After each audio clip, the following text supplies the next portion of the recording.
Good day, welcome to another session of English for academic and professional purposes. Okay, this is going to be the flow of our discussion. Review of previous lesson, icebreaker, quote of the day, word of the day, then up for our main discussion for students to use knowledge of text structure to glean the information he or she needs. Then you will have your quiz number 2. So for our review of previous lesson, make sure you have your answers in your notebooks. If you do have your notes, you will be easily answering these questions. Again, according to our previous lesson, what are the characteristics of academic text? What are the similarities of academic text and non-academic text? And lastly, give examples of academic text. Please review and answer these questions by reviewing your notes. Okay, for our icebreaker, it will be for picks one word. Make sure to write your answers in your answer sheets or notebooks. For the answer sheets, it will be for the ALS students. For the notebooks, it will be for the regular students. And take note, if you're going to answer each slide, make sure to post this video for you to be able to answer each slide. This is our first 4 picks one word. Make sure to write your answers in your answer sheets. Again, for those all students, and for the regular students, you may write this on your notebooks.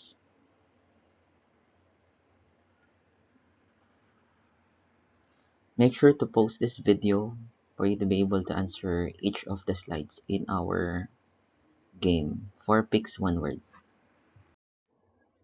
Okay, this is the next slide. Make sure to write your answers on your answer sheets or your notebooks.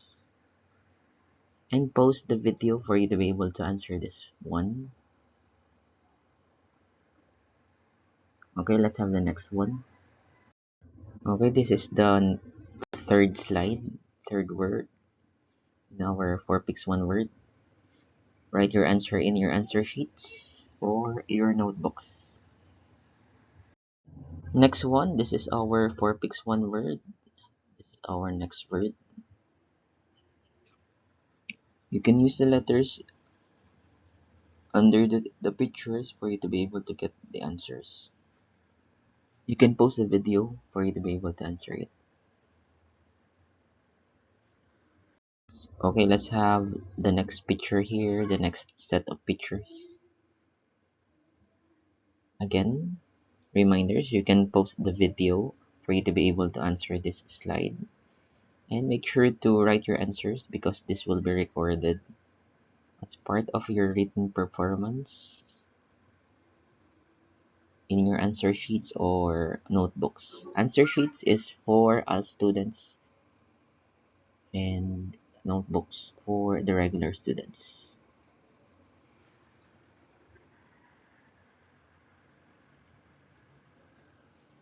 So the answer sheet should be 1/2 lengthwise for the all students.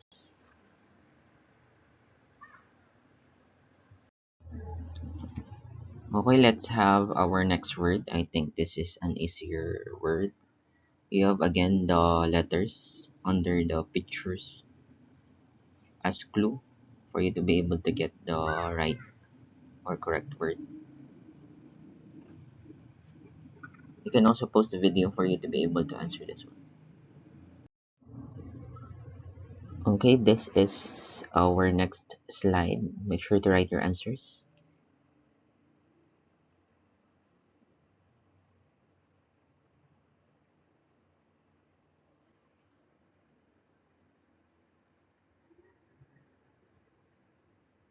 Okay, for the last slide, this is the last slide. Make sure to write your answers. For our quote of the day, this is our quote of the day.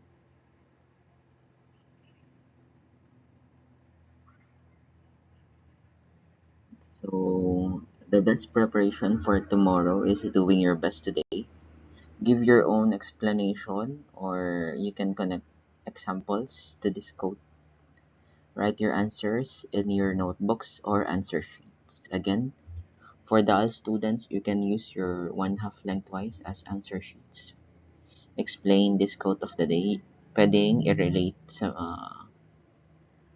mga nararanasan nyo or naranasan nyo na.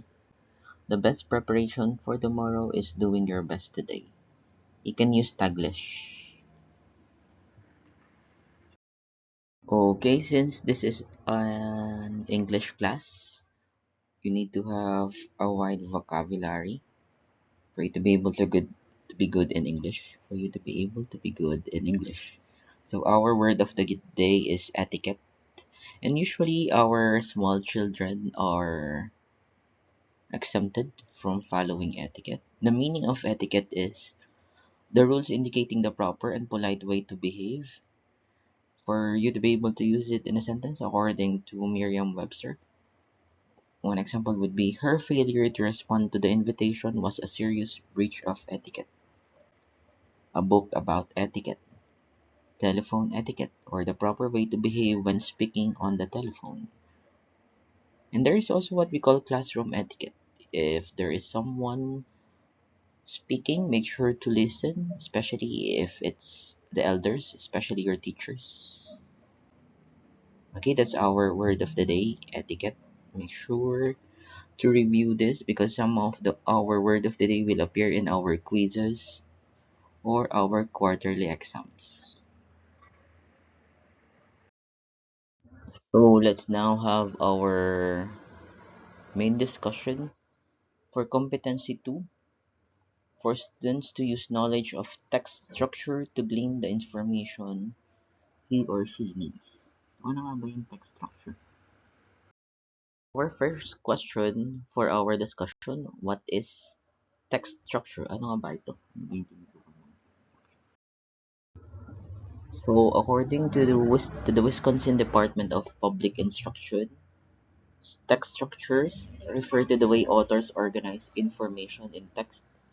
Recognizing the underlying structure of text can help students focus attention on key concepts and relationships, anticipate what is to come, and monitor their comprehension as they read. Okay, in simpler words, text structures is the way texts are organized in an academic text, especially your books and anything that you are reading. That's what we mean by text structure. There are different types of text structure that we will cover. Okay, for my students, make sure to have a copy of these slides, the following slides, in your notebooks. This is pertaining to the text structure, the definition, graphic organizers, the transition language that it usually uses, and some of the questions that you can um, ask uh, about the narrative or any type of text structure. Okay, our first type of text structure is called a narrative. Yung mga kwento. So, syempre, kwento. It narrates an event story with characters, setting, conflict, point of view, and starting and plot. So, usually, this is the type of organization that we use. So, this is the start of the story and a rising action, then our climax, then the falling action, then it would be the end of that story. That's a narrative. Then there is what we call a chronological process or sequence text structure. Na pagkakasunod-sunod, it present ideas or events in the order in which they happen. So, ganito yung pwedeng gamitin mo. Or any graphic organizer na nagpapakita ng chronology, pagkakasunod-sunod, or process. Ito yung mga transition words naman. You can copy all of this in your notebooks and discussions. The transition words can help you identify the text that you're reading, kung ano yung klase ng text structure. Make sure that you are also familiar with this one. Yung mga tinatawag na transition verbs. Okay, let's have the next two.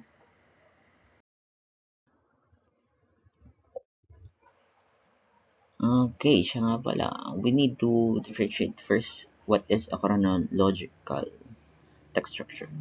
So, when you say in chronological, it means in order of time, pangyayari. Chrono, time, stories are told chronologically, pagkakasunod-sunod. So, for example, someone moved away and met a girl and fall in love. It can be a timeline. Born in 1882, married 1906, died in 1948. So, yung mga autobiography, these are chronological text. So, in order of time, pag sinabing chronological. So, let's have the next one. When you say sequence, ito naman, kung ang chronological ay order of time, ang sequence naman ay order of sequence, kung gaano kahalaga or ano ba yung mas mahalaga. Steps are described in the order they occur. So, this is the graphic organizer. For example, you are trying to put on a shoe with laces. Put on the shoe, make 2 loops, tie loops together, tighten laces. Get the bread, open jars pag papalaman ng tinapay. Spread peanut butter, spread the jelly, peanut butter, sandwich siguro ang pinaprepare. Combine slices, enjoy. So yung ganun. So kung walang specific time na pinag-uusapan, order of importance, that's a sequence. Yung isa pagtatali ng sapatos, yung isa ipagpapalaman para makagawa ka ng peanut butter and jelly sandwich. Okay, let's have the next two types of text structure. We have cause and effect, problem, solution. They are almost interrelated, magkaugnay ito. Cause and effects can help provide explanation or reasons for phenomena. Graphic organizer. So, ito naman yung mga transition words. For example, if you do read your notes before a class, then you will be able to answer the recitation questions. That's an example of a cause and effect. So these are some of the questions that the author can ask the reader or the audience. What happened? Why did it happen? What caused it to happen? So, cause and effect. Problem and solution. Identify problems and pose solutions. Um, the graphic organizer. There can be more than one problem but only one solution, and also one problem but different solutions. Pwedeng magkaroon ng madaming arrows dito. May mga transition. Problem is, dilemma, if and then, because, so that, question and answer, puzzle is solved. Example, the problem is global warming. How will you solve global warming? Example, one of the solutions posed by scientists is for us to decrease our consumption of fuel. Nadagdag ng greenhouse gases. Nagkakos rin ng global warming. So, ito naman yung mga sample questions na pwedeng itanong ng author tungkol dun sa binabasa mo na problem solution text. Again, all of you should have a copy of this on your notebooks for us and regular students. You can post the video for you to be able to complete your notes para makumpleto yung notes mo. So let's now differentiate kung ano bang cause and effect versus problem and solution. Cause and effect explains reasons why something happened or explains the effects of something.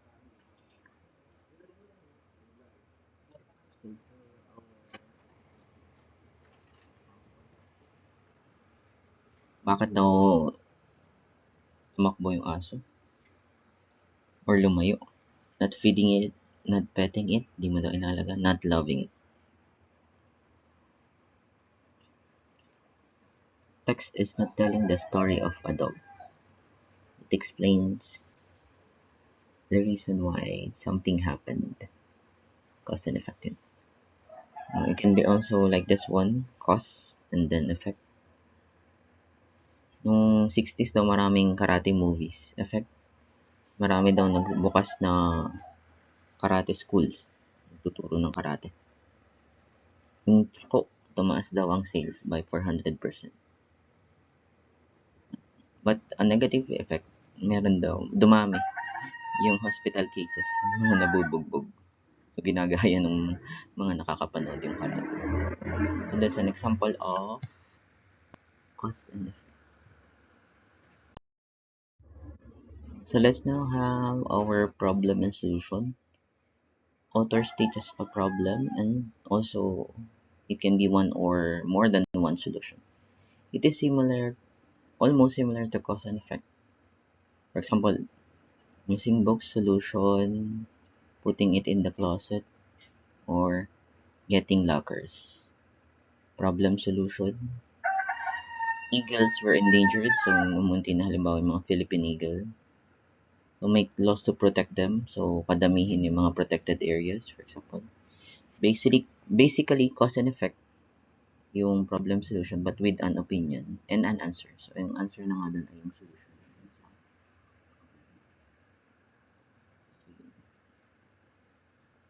Pag may solution sa problema, that's under problem and solution. Let's have the next two of text structure,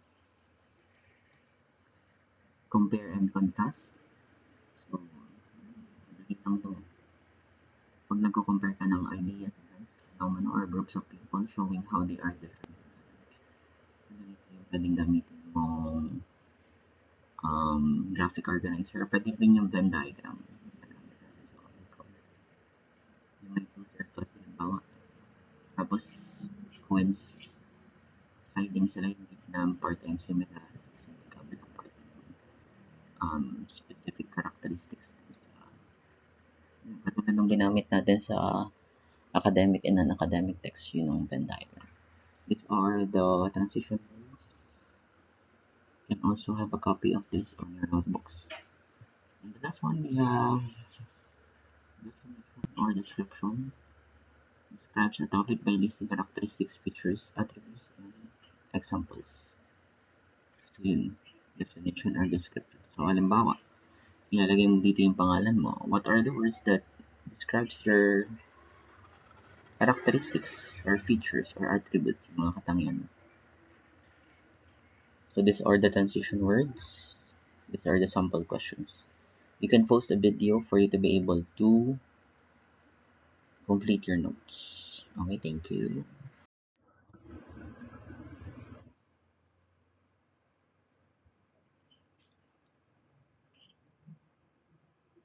So ito naman yung example ng compare and contrast bago tayo mag-quiz. So when you say compare, you find similarities. Contrast, find differences. Show what's in common and what's different. So pag may mga tanong tayo sa exam, compare and contrast.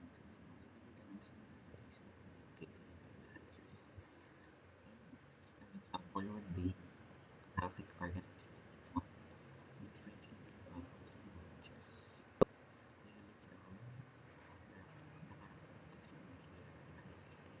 Characteristics are different.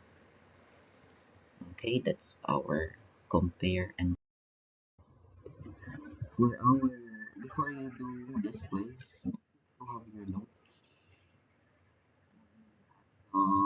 slides flow. You can post a video for you to be able to read and understand what is being asked of you for that particular video or slide pala. So for our quiz number 2 in EAPP, English for Academic and Professional Purposes, read the following paragraphs 1 to 10 to, and kindly identify, ilagay sa answer sheets kung anong text structure yun, at i-drawing yung nararapat na graphic organizer. You can write it down on your answer sheets or notebooks if you are reviewing this lesson for my regular students and all students. Again, you can pause the video for you to be able to read the whole paragraph for numbers 1 to 10. Again, identify the text structure and write the appropriate or draw the appropriate graphic organizer that will be able to summarize or summarize that particular paragraph.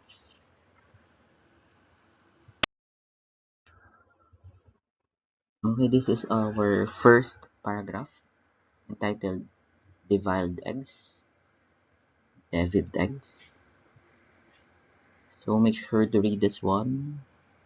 You can post this one and answer this on your answer sheet or notebooks.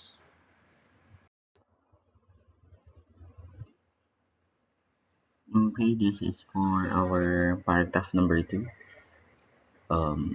Kindly read the paragraph and answer. You can post this video for you to be able to answer. Okay, for our number 3, kindly read the paragraph and answer your answer sheets.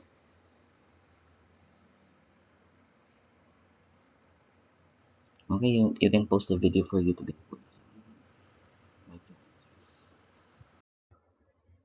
For our next paragraph, we have failing classes. Again, you can post a video for you to be able to completely read the sentence and then answer. Okay, basahin ulit at i-identify ang klase ng text structure sa graphic organizer. This is number 5. Next one, we have number 6. It's about Heidelin Diaz. Okay, read and answer. Text structure muna bago yung graphic organizer. Okay, we have the next one, number 7, 3 types of circus clowns. You can post this one for you to be able to read it completely, then answer. Okay, this is our number 8, how to use the microscope. You can post this video for you to be able to answer. Next one, we have number 9, viewer toads. Bakit daw umuunti ang palakha? Answer on your answer sheets or notebooks. So this is our last item, restoring the toad. So basahin mabuti para masagutan ang number 10. You can post this video. So dun po nagtatapos ang ating session for the day in EAPP. See you in the next lessons. Good day. Laging tandaan, sa ating channel sa PIQ'S TV, panalo ang natuto.